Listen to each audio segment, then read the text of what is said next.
Stand-up is more immediate. So writing to me is like a voice calling to you from the other room. It's reflective, it's substantive, it can be deep.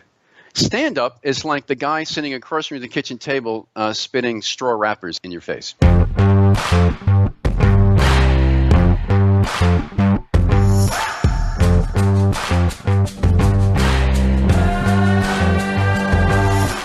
It's the Liars Club Oddcast, a weekly conversation filled with insights, tips, and secrets from the myriad of creative people who make stuff up for a living.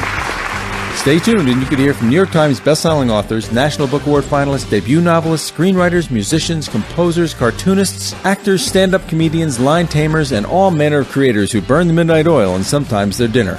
Whether you're a reader or a fellow writer, join us as we plumb the depths of the creative process for inspiration, semi-plausible stories, and a few laughs. So grab a libation, sit back, and spend some quality time with the creative folks who make stuff up for a living in a lively conversation with the Liars Club. I can't see you now. That's because I have it off. Just don't pan down. That's good. That's actually having it off like that. Yeah, don't pan down. Yeah. Oh my God! Now I'm. You can see me, but I can't see you. Not so anymore. now You're gone. We made you go away. Now we have your headshot. How do I know that that's true? Well, we're liars. We are so liars. I'm talking to the Liars Club, and they tell me they can't see me. No, we can't see you. That's exactly right. You picked up the exact. It's all over. We're very sorry the Liars Club can't see you right now. And we're not really the Liars Club. No, you're not the Liars Club. Well, that's perfect. That's perfect, actually. Yeah, these are just people that stopped by Keith's garage sale. Right. Yeah, pretty much. That's it. Pretty much. I grabbed them off the street because they look vaguely like. What do you want for the box of dildos? What? Dildos. Batteries. Oh, that's. What kind of a question is that? I've never thought about used dildos. Yeah, but, use dildos. There's a market for those. There is. Nobody thinks about It's a seller's market. Yeah, gently and lovingly used. Well, for sure. Generously That's used. how my dentist advertised. Just to give you a sense of who's around the table, Rob, you have me, Keith Strunk, you have. John McGoran. Hello, John. Greg Frost. Hi. Hello, Greg. Mary Jones. Mary, hi, Mary. Jones. She said that like And a happy new year. Denny Craig. Jones. You have to be nice and loud, but you're on that side of the mic. Kelly Simmons. Hi. Hello. So that's who's here. And to let everybody who's listening know who's with us, it's Robert Brancatelli, who is a novelist and now a stand-up comedian, as a matter of fact. And we'll talk more about that later, I'm sure. And I have a list of the books that you've done, as a matter of fact. So gird your loins, Rob. Here we go. Girded. That's good. The Maiden Ape, which was done. When did you publish The Maiden Ape? That was Mercury. You had to go there, didn't you? Right out of the chute. Right out of the chute. 1986. 1986, which I was three. Yeah. Started young, and then followed by The Gringo and Laura Fedora, which are connected novels. Actually, they're the same main character, I think. And you can tell me more if I'm wrong or right on that one. The 9 Lives, which is 9 stories about life, love, family, career, you name it. 9 stories about all of that. And then one of my personal favorites, The Directory of Popular Piety and the Liturgy, a 2006 Catholic Press Association Award winner, I might add. And who better to let me talk just about explain these? something to you. I've probably gotten more money out of that book than any of the others. That won't surprise any of us at this table, that's for sure, because they're all novelists here, and they know that that's probably the one you made the most money on. Are you still there? I'm here. Yes, I'm here. I thought you were smote there for a second. Yeah. All right. So that is you, and I know I've known you for a long time, and of course the best way to I'm trying to describe you to these guys here, and I said probably the best way to describe Rob is to imagine someone that started his midlife crisis at about 20 and hasn't stopped. So that's pretty much Rob. That's right. You've gone through more. Madonna. Let's just say Madonna has nothing on you in terms of reinventing herself. You do a lot of different things. You've tried a lot of different things. You've traveled a lot. One of the things I find most interesting about you, and I'm kind of curious about this, is the voice. Your voice comes through on everything. I imagine it's even in the Directory of Popular Piety. Yes, it is. Yes, it is. Yes, it's very pious voice there. Yeah. So tell tell me, just like if I was to ask about this journey of trying, it's less about you. You ask a writer sometimes about finding their voice. I don't know so much about finding your voice, it's finding a place to put your voice. What's that been like? Yeah. And where's it well, landed? should I? Okay, so but like, give me a ground rule here. Do I lie about everything, or do I lie about everything? Well, no, you can. The lies come later. We won't. The lies. We won't know. Okay. What was the question? Where do you put it, Rob? Where do you put that voice? Great voice, dude. Where do you put that thing? We'll be back with more insights, tips, and semi-plausible stories after a quick word from our friends at Subculture Corsets and Clothing. You've heard us talk about how much we love Subculture Corsets and Clothing. Sure, they've got great rockabilly, alternative, and pinup clothing, but they also have so much more. Check them out at subculturecorsets.com and follow them on Facebook at facebook.com/subculturecorsets or on Twitter at sccorsets. Just Google Subculture Corsets and you'll see all their social media pages. Follow them now and be sure to visit subculturecorsets.com. Make sure you use the discount code Liars Club for a 10% discount. Subculturecorsets.com or visit their store in Jacksonville, Florida, just off I-95. Subculturecorsets.com. Well, actually, that's. I think you've hit it, because I was just thinking about that today. I'm giving and I teach in a business school, and I'm giving two seminars this weekend, right? One is on the ethics of investor relations, and the other is on executive development. And I'm looking at the bio that they put in there. I'm thinking, who is this guy? And what I realized was that I've done a lot of different things, and I wondered if that was the wrong. That's not a good thing to do. I mean, it's not a good thing to be all these different things. I went through that, and then I thought, well, wait a minute though. It's not as if I've tried a lot of different things and failed at a lot of different things, but I've been successful in a couple of them. And then I thought, what you just said, Keith, I think is right. It's not. I haven't really had a problem finding my voice. I mean, I think it's been more. Where does it land? Where, as you say, where do I put it? Where does that voice go?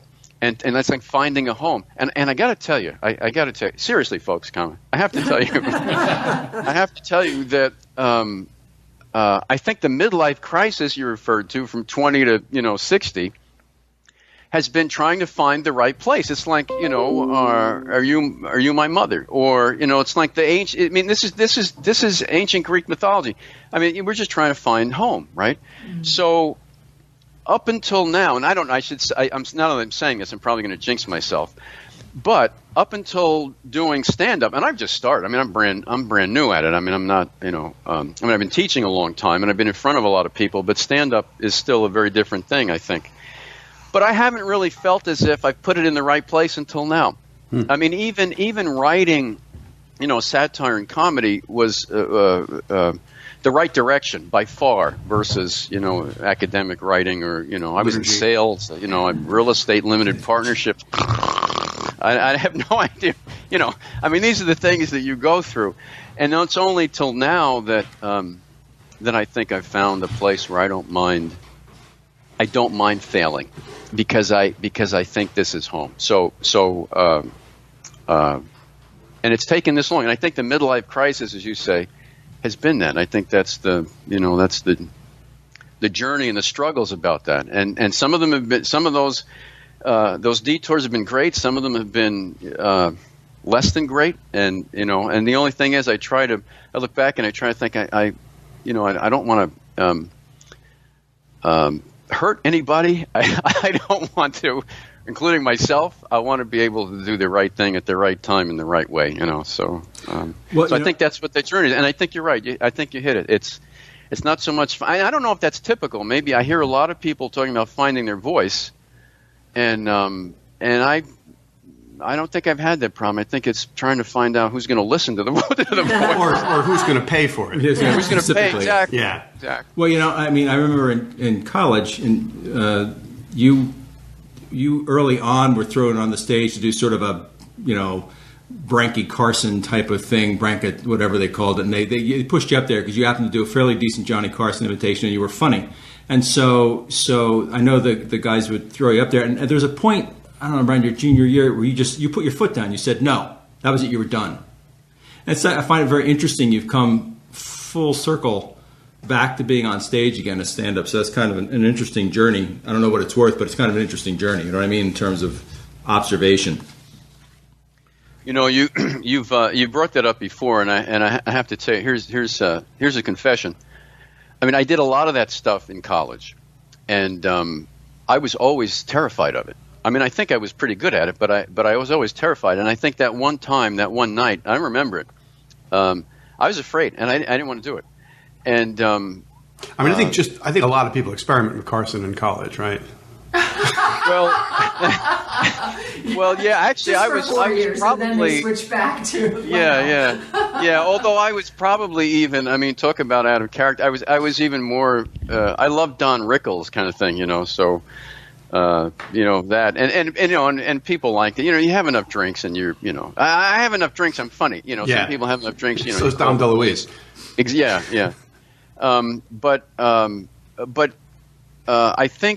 I think it took a long time for me to face the fear and then overcome it. The thing that I really wanted to do, and then overcome it. And actually, to be honest, I don't even know that I really want to do this. I mean, I think it's enjoyable and it's nice, and you know, but I haven't bombed yet. I haven't gone through my hecklers yet.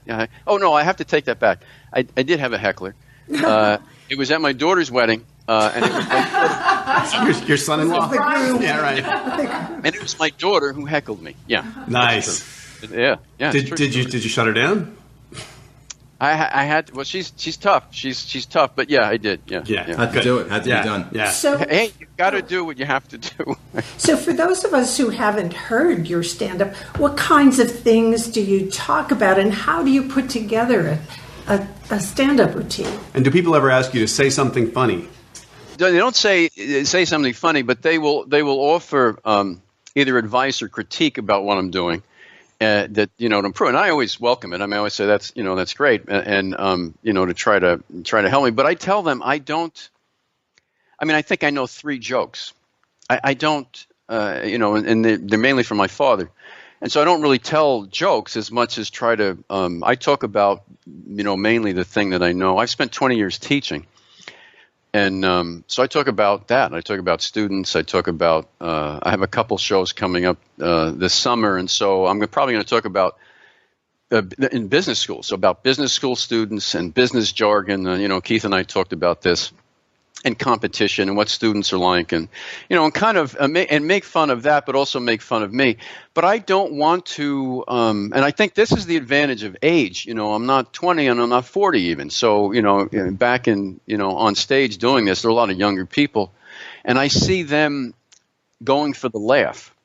You know, and I don't go for the laugh. I mean, what I want to try to do is tell a story or open up some other way of looking at things that people are going to find interesting, and I can treat in a lighthearted way, but it's not really a lighthearted topic. So, and do it in a way. I mean, you got to have rhythm and you have to have timing, you know, and all that stuff. So, so that's what I do. I think it's not so much, you know, telling jokes. I would love to be. I posted on a blog. I have a weekly blog, and I posted a few weeks ago what I thought was the funniest joke I'd ever heard. It was Buddy Hackett, and he was on Johnny Carson, and he tells a joke, and it's 3 minutes, and it's hysterical, and it's a joke about a duck. So, you know, I mean, It's already I can't do that. I can't tell a joke about a duck. I wish I could. I wish I could. How does the duck feel about that? Yeah, I mean, maybe before I die, you know, I might be able to do that. So. I've seen a lot of comedians lately who have, you know, the more narrative, less jokey style are kind of transforming their routines into like a one-man show. You know, the Robert Birbiglia, you know, right, exactly. the people coming out of improv. Any plans for anything like that? Well, yeah, I would love to. I mean, right now, I mean, I could go up and do 10 minutes. I don't think nobody's said, hey, do, you know, a half an hour or 45 minutes. But yeah, I would love to be able to do that. I think I need more time to, you know, to develop and get some experience and, you know, and figure out exactly what I want to do.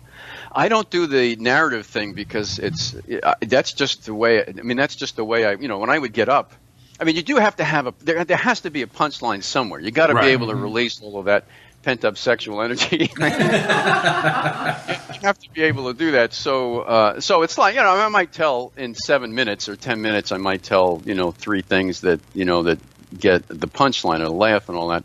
But the rest of it is that's just the way I am, and so on the other hand, I don't want to just stand up there and just read stories. I mean, that might be nice, maybe on radio, I don't know, whatever. But if you're with a live audience, they can throw things at you. Physical things, like a box of dildos. Yeah, Greg. Sorry. It came out of the ground. So do you feed off the audience in that way? Do you like the challenge of kind of improv from an audience participant? I like getting the energy and feeding off the audience. I do, because I'm not antagonistic toward them. I mean, I'm with them. I think they want you to succeed, and you want to, as long as you're prepared, as long as you have this stuff cold, and so that you can be present and you can kind of move around, do some footwork. That's great. And I like that. But I have to say, that way. Yes. Well, yeah, it is. I mean, you've got to really be, you've got to know this stuff cold so that you can be present. And then, they asked me, they said, well, have you ever done anything like this before? Well, I said, I've taught for 20 years, so I'm certainly used to standing in front of a hostile audience. I experimented with Carson in college. Right. That's right. But I did take just briefly like a couple improv classes, and was scared.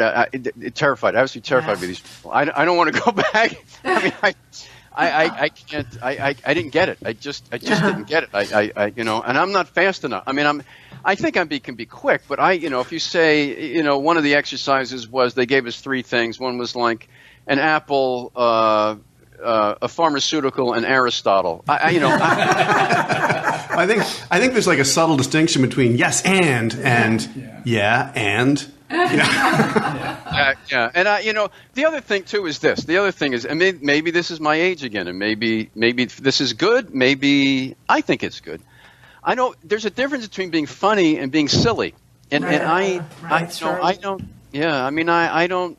I can't just jump up and down like I'm not 20, and I don't. To be silly is one. I mean, Robin Williams, just exhausted me. I mean, I think he was a great, comic, but I mean, I couldn't watch more than 10 minutes of him. I was completely exhausted, so I guess just, a different kind of thing. Well, it's more sophisticated and more complicated to not be a joke teller, but to put people into a place where they're thinking about the topic and getting, seeing the satire or the humor. I think you're at a more sophisticated level. That's very kind of you. Thank you. I'm the kind one. Yeah, Mary is the kind one. And I think that was actually a dig at me. Yeah, that probably was. He is not the kind one. He can't get a laugh, so he tells stories. He's sophisticated. Yeah. When I took an 8-week comedy class, one of the clubs offered comedy school here in Manhattan, and somewhere along the line, every week we'd come in and for 3 hours, and we would go over everybody's routine, and they, as other people were developing theirs, I kept coming in every week with a new routine, absolutely new routine. I mean, I just couldn't. One week it was great, and the next week it bombed, and then something else, and I just wasn't satisfied. And finally, we had a couple instructors, professional comedians, and one of them said to me, you're really like Dick Cavett. So I thought, and I remember Dick Cavett, so I went back, and I wanted to watch the YouTube stuff, and I thought, I was bored out of my skull.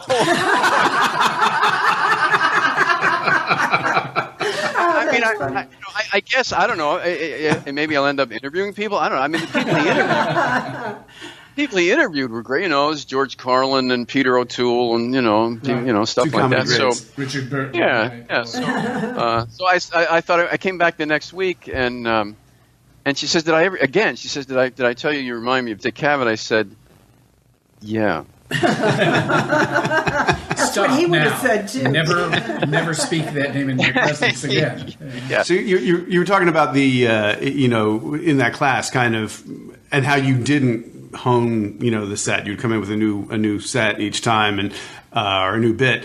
And one of the things that I find the most intimidating about stand-up is doing the same bit over and over and over again, and portraying it as fresh, convincing the audience that it's fresh, kind of giving it that sense of extemporaneity or whatever it's contemporaneousness. Yes, I know, right?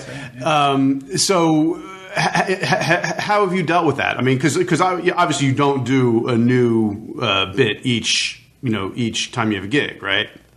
I mean, sometimes there's the same thing. Yeah. Here's the thing. I kind of boxed myself into a corner because what I did was the one I did at the Gotham Comedy Club, they recorded and I posted on YouTube. And people liked it, and I got contacted by this one a guy who books acts, and so he set me up in some of these other clubs. And then I realized, but they're still. I mean, I'm brand new, so I've got to, I've got to bring people to them. So, and usually they're like 5 or 6 or 7 or 8 person bringers. So you just guarantee that you're going to have at least that many people there, and you go on and you do your thing. Well, the problem is all these people have seen the act. Yeah. Right. That's a good point. So yeah, and I said, well, I only have 6 friends, so they keep coming. If they keep coming to all of them, I have to come up with new material. Right. So I do. I have a July 8th and then 2 dates in August, and I'm going to write new material. But here's the thing. What I'm going to do is just develop what I did before. So in other words, it's going to be, I teach at a university, I teach at a business school. I mean, before it was about students, this is going to be about a business meeting. So I'm kind of developing the theme. They're related. They're going to be related, so it's not going to be so much of a stretch. And what I'm going to do is take some of the jokes, some of the things that do get, a reaction and kind of put them in the, the new one. So it's not entirely new, but it's still, working. But I figure, why not? I might as well, And of course, class credit for attending, right? Yeah. Right. Well, what's funny, I had she surprised me, a student. I did not promote this at all with students because, I got to have some kind of credibility. I have to exercise some kind of authority, right? So I did not tell anybody. But she came and I started the set and I look over and I practically jumped. I thought, oh, okay, all right. So she's going to come to the next one. I guess other students will come.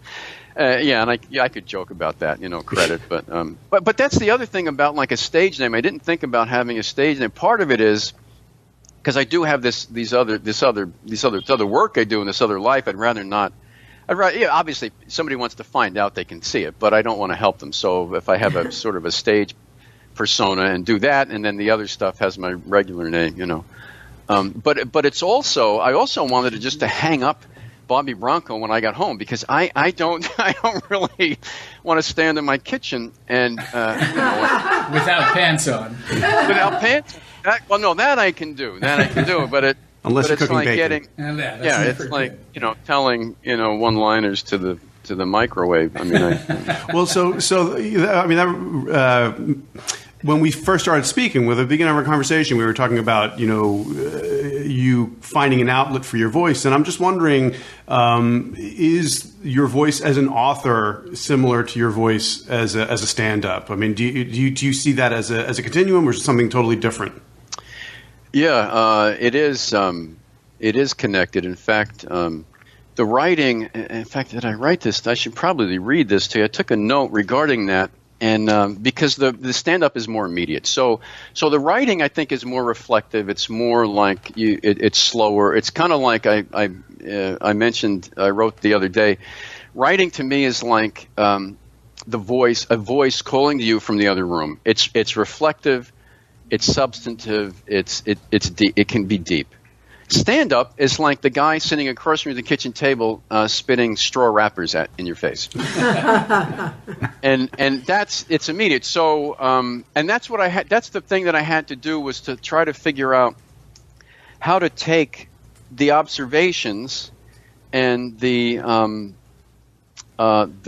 pacing from writing and make it more immediate on a stage. It's almost, I guess, an analogy would be, how do you, maybe go from a blog to a Twitter post, or something like that. So, yeah, I mean they're related, but the way that the reader or the audience interacts is different. So, actually, the thing I want to throw in before, because we're going to move on to the next phase pretty soon, because we're going for a little while here.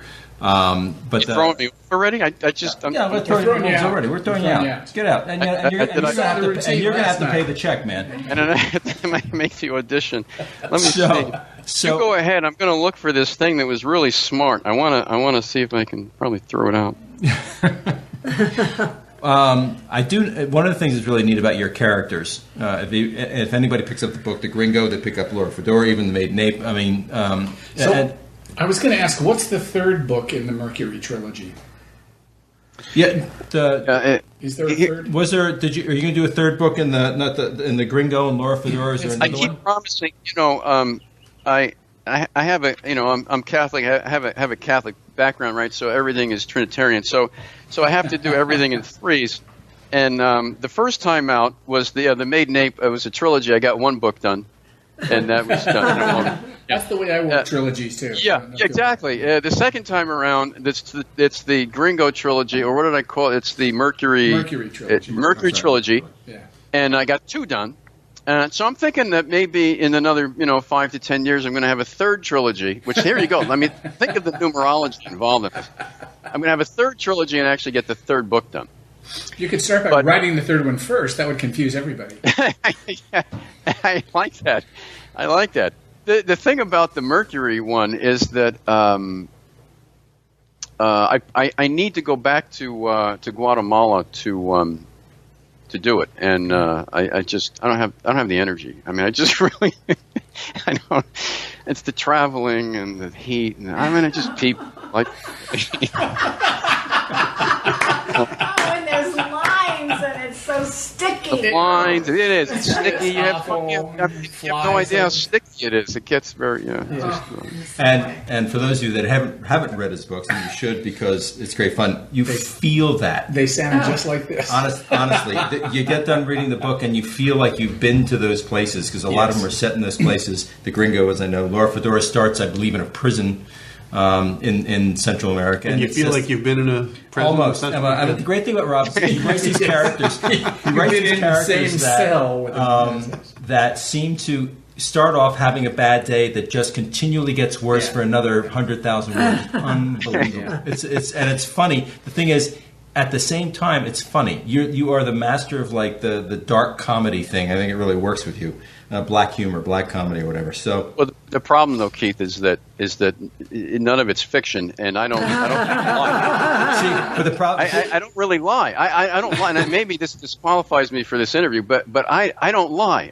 All I'm doing is telling what's happened to me, and changing a few of the names. Well, there's only a few of us that know that, so to everybody else it's fiction. To me, obviously, it's a biography or an autobiography. So the character of Laura Fedora is actually real. It's just you've changed the name to protect her. Is that?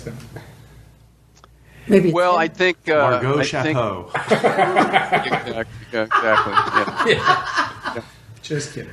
On this note, because we're at this moment, we stopped everybody, John. We're going to move on. It was a showstopper. It was a showstopper. Yeah.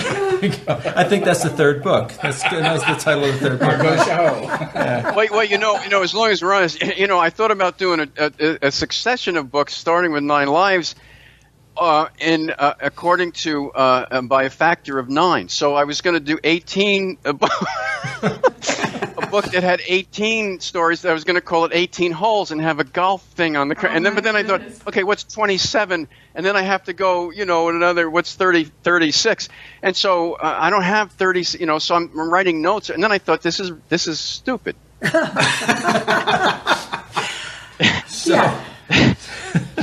Which is not an unusual thing, I think, for writers to do, actually. To get a look at an idea, think it's really brilliant, wake up 2 days later and look at it again and go, what? What was I thinking? So that's not unusual either, I think. So we're at the 2 lies and a truth thing that I told you about. I did tell you really about that. already? But I have so much. Oh, actually, we're going to do 18 lies and 9 18 lies truths. and 9 truths. That's exactly right. So I might have to recuse myself because I know an awful lot of your sordid past. He and hacked even some into of your the non-sordid webcam. part. Yeah. And that you don't wear pants. So But the 2 pictures lies of and the a truth. Let's monkey. see if you can stump the liars. Our panel here of liars. So you asked me to come up with. I actually wrote this down. You asked me to come up with what was it? How many lies? 2 lies. 2 lies Two and lies 1 and truth truth. about yourself. Lies and 1 truth. Yeah. Okay, so I had a difficult time because most of the completely outrageous things that have happened are real. I had the same problem. Yeah, right. Well, and then the other stuff. It's like the other stuff that would be looking through. Oh, okay, I have it. All right. So you ready? Go ahead. Yeah. Everybody ready? Yeah. You have your pens? You have your pens ready? Yes, we do. Okay, so first one. I was stalked by a panther in the Guatemalan jungle. Nice. Wow. That word was stalked. Stalked. Wait, a panther or a cougar? We're wearing Panthers at the Well, time. you're. I'm going to go with panther because Okay. Yeah. panther, yeah, and maybe even black panther. Okay. Wow. Yeah. Second one is I won a pie eating contest at the Minnesota State Fair. I think we've heard that lie/truth before. We might have. Interesting. Mm-hmm. Okay. And the third one is I'm the grandfather of triplets. Yikes. Wow. Wow. Dun, dun, dun, dun, dun, dun, I'm going with dun, dun. Do they, second Keith? Do they get a one. lifeline? Do they get a? No. No. They got to Is that figure your it out. final answer? You're picking Yeah. pie? I'm picking that he did not win a pie eating contest. So that's one of the lies. Oh, I'm No, this- sorry. So what's the 1 truth? I always We're get sorry. this We're sorry. Mary's confused. only done this 24 times. Mary is having a Always moment, forget. okay? Well, wait a minute. You told me. Wait a minute. Okay. 2 lies and 1 lies. truth. And 1 So we have to truth. try to lies. decide which one is true. I'm going And with if you the did it backwards, it's okay. We'll just be as confused as Did you do it did. backwards? Wait a minute. I did. Wait a minute. Wait a You gave minute. us 3 truths, didn't you? No, wait a minute. I gave you 1 lie. Okay. Okay. Okay. It's remarkable. It's So many remarkable people do that. how yes. frequently that happens. It's about half the time. So I'm guessing the lie is the pie eating I contest. agree. Okay, so the lie. I So agree. Mary The thinks. lie is pie. Okay, so we got 2 lies. Pie. I'll go for pie, too. 3 pie lies. Pie a lie. I'll go pie. Wait, So that's what kind of 4 pie pie was lies. it? Who cares? So that's 4 pie Pie lies. wasn't it? And I'm going to actually go for the panther being a lie. So, okay, which one was the lie? The lie is the pie eating contest. Oh. 2 for 2. Boom. Done. The Well pie done. must have Stalked been by a scary. panther. I don't. Wow, you people are good. You're We are really good. good. And I was stalked by a panther. We actually, just to be, Keith we're doesn't know recording Keith- this, and Keith we does went not and know listened this, to it. But my Lena is 3 months pregnant with triplets. Get out. That's Wow. exciting. Yeah. Congratulations. Congratulations. That's wonderful. Continuing the theme, the Trinitarian theme of 3 months Trinity. pregnant triplets, and Yeah. so I'm thinking that I got to finish a book somewhere. Wow, So maybe well a on jazz line. trio Yeah. is in your future. Well, Yeah. we do have to. We're going to shove off. We're going to shove off. We have plenty of material here for our 30-minute podcast, and we will be letting you know when it comes out. And is there anything coming up show-wise, or I know we'll have a show Well- like in 2 days or a month or whatever, but Actually, yeah. And can I make a plug? you Yeah. can Hell yeah. plug away. Okay, so You do a whole I box have of plugs. I have a box at the garage sale. I know so where that's coming I from, have yeah. I have 3 shows coming up. One is July 8th. 3 shows. Yeah, one is Saturday, July 8th at Greenwich Village Comedy Club. The next one is Saturday, August 5th at Greenwich Village Comedy Club, and then Saturday, August 19th at Broadway Comedy Club. And if people are interested, they can go to my website. It's robertbrancatelli.com. Just one word, robertbrancatelli.com. And they can see, just click on shows, and there it is. Beautiful. Awesome. All right. Thanks, Rob, very much. Thank you. Great fun talking with you. That was Good really luck. interesting. Meet everybody, and Have thanks fun. for the opportunity to do this. And, All and right. now you can put your pants back on. Yeah, put I'm your going to pants put back my on. pants back on. I can't believe you got the pie thing. Yeah. Well, I'm just curious. gonna bother him for did you- days. because I set it up, right? I set myself up by saying I have an outrageous thing. If I had not said that, Yeah. right, you would have said, obviously the guy wasn't stalked by a panther. I mean, he's, right? No, You know, I think liars know the Panther liars. is strange enough we would have bought into it. Yeah. we are professionals. If you'd said you were hit in the face with a pie at the Minnesota Fair, we might have gone I'm for going to it. go with that. Yeah. true. I was Used the once word attacked. By the way, Minnesota. Attacked by a pie. Just for the record. That's I true. kept coming up with 3 truths, and I kept trying to get, and then I got to get rid of one. I didn't know I had to get rid of 2 of them. It was just difficult. It's hard to do. But I was in Minnesota, attacked. I was going to put this in, attacked with rhubarb. I was attacked. And That's a a state good one. tradition in Minnesota. They meet you at the border with rhubarb. yeah, I was practically pummeled with rhubarb. I thought you were going to say you were stalked with rhubarb. Oh! All right, on that Okay. note, we have to go. We got another one lined up for another. Thank another you, pod. Rob. So thank you, Rob, Thank very you, much. You Rob. have been a lot of fun as always. Yeah. Talk to you soon.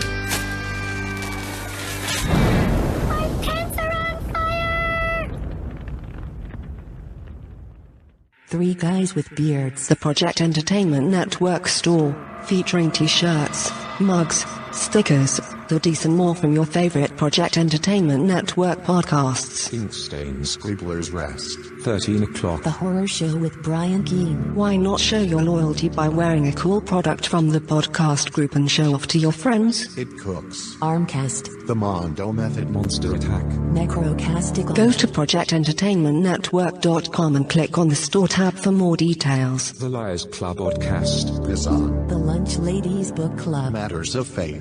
The Project Entertainment Network store, stacked with stuff from the best podcasts on the internet.